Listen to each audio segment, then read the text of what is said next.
Il y a une chose qui est sûre, c'est que les médias nous mentent et ça, on l'a tous remarqué. Et la première propagande qu'ils partagent, c'est celle qui veut les faire passer pour des experts qui utilisent des outils performants pour décrire le réel. Et ça, c'est de la propagande, hein, parce qu'en fait, il suffit de pas grand-chose pour se rendre compte que ces outils sont pas des outils pour décrire le réel, mais plutôt des horoscopes de voyants bourrés. Alors aujourd'hui, dans cette vidéo écrite par Aymeric, on va prendre plusieurs de ces horoscopes et utiliser un réflexe tout simple face à cette propagande-là. Comment c'est fait ? On va commencer par les sondages, parce que vraiment, on en voit matin, midi et soir. Et on l'a vu récemment dans ces élections législatives, les sondages, et notamment les projections, c'est du bidon. Il y a des sondages qui ont été faits à 2 jours de l'élection des législatives 2024, et ça donne ça. Donc là, on a Ipsos, voilà pour OpinionWay, et enfin Ellab. Et ces instituts, c'est pas n'importe lesquels, hein, c'est les principaux qui existent en France. Ils ont fait ces projections sur commande des médias qui les paient, et qui aujourd'hui font des articles pour essayer d'expliquer à quel point c'était éloigné de la réalité. Dites-vous que pour certains groupes de l'Assemblée nationale, on a jusqu'à 100 sièges de différence entre ce qui était prévu par les sondages et ce qui s'est passé en réalité. Et le pire, c'est que les médias partagent ces projections en sachant pertinemment que c'est complètement bidon. Ils le savent parce que déjà en 2022, les nombres des sièges étaient complètement à côté de la plaque. Donc en gros, les sondeurs, ils ont pris les résultats du premier tour et ils ont décidé qu'un certain nombre de votants allaient se reporter sur d'autres candidats en fonction de, on sait pas, voilà, en fonction de ce qu'ils avaient décidé les sondeurs. Ou peut-être qu'ils avaient pris un max d'épices, du coup ils voient dans l'avenir, mais je suis presque sûr que c'est un film ça. Ils avaient même repris des sondages au niveau national, sauf que ça ne vaut rien puisqu'on est dans des élections législatives et donc en fait c'est 577 petites élections dans chaque circonscription, tu vois. Donc les résultats nationaux ne donnent pas du tout des résultats d'Assemblée nationale. Et si tu veux vraiment avoir de bonnes estimations, tu dois faire des sondages dans chaque circonscription. Sauf que ça, évidemment, ce sont des entreprises de sondage, hein, du coup elles doivent faire du profit. Donc en fait ça leur coûterait beaucoup trop cher de faire 577 sondages différents. Donc ils ont fait des prédictions frelatées, moins chères, avec un produit facilement vendable pour les médias. Et puisque les télés sont des médias de commentateurs et pas du tout d'analystes ou d'investigation, et ça passe crème, ça fait des trucs à dire sur les plateaux télé. Le problème dans cette histoire, c'est que les sondages électoraux, ils sont vérifiables parce qu'on a des résultats précis à la fin de l'élection, évidemment, puisqu'on a voté. Mais il se passe quoi quand ces sondages-là sont en réalité invérifiables? Par exemple, lorsque tu as un média qui se pose une question et qu'il donne soin à un institut de sondage de faire une enquête et qu'à la fin, on te dit que 60% des Français pensent que la France ne favorise pas l'innovation. Et est-ce que ce sont les mêmes 60% des Français qui disent d'ailleurs qu'on n'est pas en sécurité en France? Ouais, ils balancent des chiffres comme ça, on sait pas si c'est vérifiable, on sait pas quoi en faire, mais en tout cas, on va quand même se poser notre question du jour. Comment ces sondages sont-ils faits? D'abord, ce sont des médias qui vont commander ces sondages avec des questions qui sont posées, mais pas du tout de façon neutre, hein. Ce qui est un peu logique parce que tu peux pas poser véritablement une question fermée sans déjà influencer les gens. Par exemple, tu peux poser la question, est-ce que oui ou non il y a de l'innovation en France? Donc là, on va globalement dire oui, et tu peux poser exactement la même question, mais un peu différente, qui va donner un résultat différent, genre, est-ce qu'il y a suffisamment d'innovation en France? Là, les gens vont répondre non. Et du coup, 2 questions différentes qui donnent 2 résultats totalement différents. Bref, il y a une question fermée comme ça. Et du coup, l'institut de sondage cherche à avoir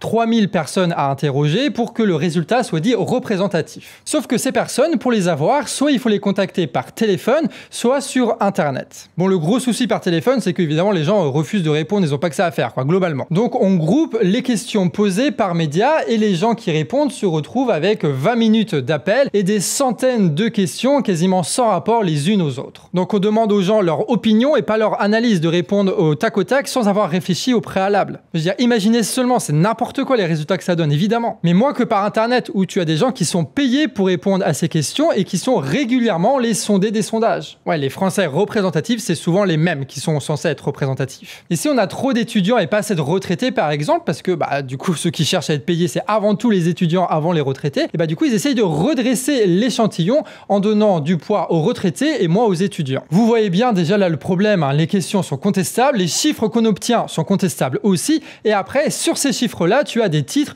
en mode « oui, tel pourcentage de Français pense ça ». Je veux dire, quand tu penses à tout le processus du sondage et que tu obtiens à la fin le titre du Figaro ou de BFM, tu te rends bien compte que c'est n'importe quoi. Et en plus de ça, là, c'est invérifiable. Je veux dire, ils peuvent mettre les chiffres qu'ils veulent. De toute façon, personne peut dire c'est vrai ou c'est faux. Ce qui fait qu'ils peuvent appliquer notamment les chiffres de sondage qu'ils veulent par rapport à leur ligne éditoriale. Voilà, je dis ça, je dis rien. Les seuls qui font le boulot de manière un peu approfondie, c'est plutôt genre les sociologues, les anthropologues, anthropologues, les scientifiques en fait. Et de l'autre, tu peux aussi avoir des journalistes qui vont faire des reportages, des enquêtes ou de l'investigation. Mais tout ça, c'est long, tu peux pas répondre aux polémiques avec ça. Et en plus, ça demande de l'argent, du temps et d'expliquer les choses en longueur. Et ça, évidemment, à la télé, ça ne passe pas.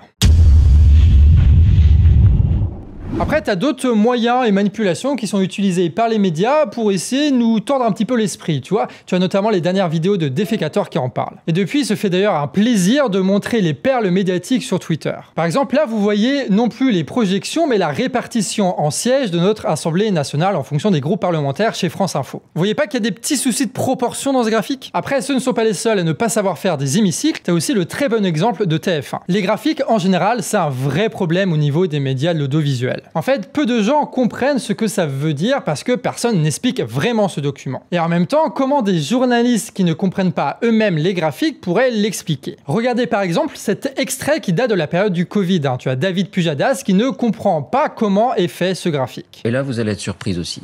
Oui, parce que là aussi, c'est parfois étonnant, mais ça n'augmente pas non plus. Et la tendance est même à la baisse. Alors, on va reprendre nos nouveaux cas par jour, n'en déplaise à Catherine Hill. Regardez, au Brésil, le pic a été atteint le 7 janvier. Et depuis, là aussi, il ne faut pas regarder forcément les points bas. Vous regardez la tendance de cette courbe. La tendance de cette courbe est à la baisse, à un plateau descendant. Depuis le 7 janvier, on ne peut pas dire que ça augmente. On peut dire que ça baisse depuis le 7 janvier. On peut dire que c'est monté un peu plus haut le lundi de cette semaine-là, et c'est absolument constant cette affaire-là. C'est ridicule.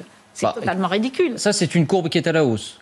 Mais c'est une courbe qui est stable. Si vous faites de la moyenne sur les 7 jours, vous verrez que c'est stable. Ça n'a pas de sens, votre truc. Là, on parle du nombre de cas par jour au Brésil. Et Pujadas, lui, parle de baisse avec des chiffres en fin de semaine. Et la scientifique en face de lui est en train de lui expliquer que ces pics et ces creux au sein d'une même semaine sont dus à des problèmes de comptage des cas. Donc elle s'est posé la question que Pujadas ne s'est pas posée, comment le document est fait. Et comment c'est fait, c'est précisément ce qu'on vous invite à vous demander dans cette vidéo. D'ailleurs, on reviendra dans cette période du Covid où comment les chiffres utilisés de manière trompeuse ont permis de justifier n'importe quelle mesure du gouvernement. Et d'ailleurs, pour faire ce travail-là, nous, au Canard, on a besoin de temps, on a besoin de personnel, et ça, vous pouvez nous le donner grâce à notre Tipeee. En nous donnant 1 ou 2 euros par mois, vous pouvez soutenir notre travail et garantir notre indépendance sur Canard Réfractaire, mais aussi sur Actu Réfractaire. D'ailleurs, là, c'est notre deuxième épisode d'une série propagande écrite par Aymeric. Dans le premier épisode, on parlait de la croissance, une notion très utilisée par les médias sans vraiment l'expliquer. En réalité, dans cette industrie médiatique, les chiffres, les instituts, les sondages, tout ça là, c'est utilisé comme un vernis scientifique. Juste en montrant plein de chiffres, des graphiques, des pourcentages, les médias de l'audiovisuel se donnent une image de sérieux, sauf qu'on l'a vu aujourd'hui, c'est de l'esbrouf. Se demander comment c'est fait ou comment c'est calculé quand on voit un chiffre ou une étude, ça c'est la base. Juste ces questions permettent de garder à distance toute la propagande qui veut se faire passer pour sérieuse. Le pire dans l'histoire, c'est que tout ce qu'on dit là aujourd'hui, les médias le savent très bien. Mais ils continuent à partager du n'importe quoi parce que c'est moins cher que du reportage et qu'ils pensent que ça fera plus d'audience. Dans un monde normal, ça devrait aboutir à des sanctions, à des rappels sur la déontologie, et pour l'instant, on en est très loin. Alors on va devoir se méfier. C'est là-dessus qu'on termine cette vidéo écrite par Aymeric, montée par Pixel. J'espère que ça vous a plu. Pour ne rien louper des prochains épisodes de cette série sur la propagande et toutes nos autres productions, pensez à vous abonner sur la chaîne Le Canard Réfractaire. Et Aymeric aussi écrit toutes les semaines une chronique média sur Actu Réfractaire, donc si ça te plaît, pense aussi à t'abonner sur cette chaîne. Merci à tous ceux qui nous soutiennent. Sur ce, des bisous et à la prochaine.